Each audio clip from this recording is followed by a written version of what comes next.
พี่น้องหูจักบ่เป็นอย่างเบาน้อยคือมักกินเบียร์ตลอดกินเบียร์เท่าใดนี่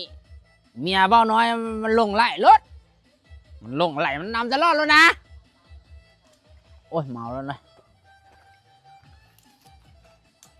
นั่น น่าเห็นปะ มาลักกินเบียร์นี่อีกแล้ว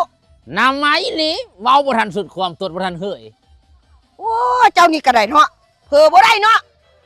พี่น้อง คนม่วนเนาะ กว่าค่อยมักกินเหล้ากินเบียร์แนวนี้นะเป็นอย่างค่อยๆให้กินก็ย้อนว่าค่อยมีของดีคอลลาฟิลดีพัดเนาะเวลาเรากินเหล้ากินเบียร์แล้วเรากินคอลลาฟิลดีพัดลงไป มันจะล้างสารพิษออกจากร่างกายเราออกจากลำไส้ของเราตะกี้ท้องเราบอกใหญ่ๆพุ่นได้พี่น้องเดี๋ยวนี้ท้องเราเริ่มแป่แล้วย้อนอย่าง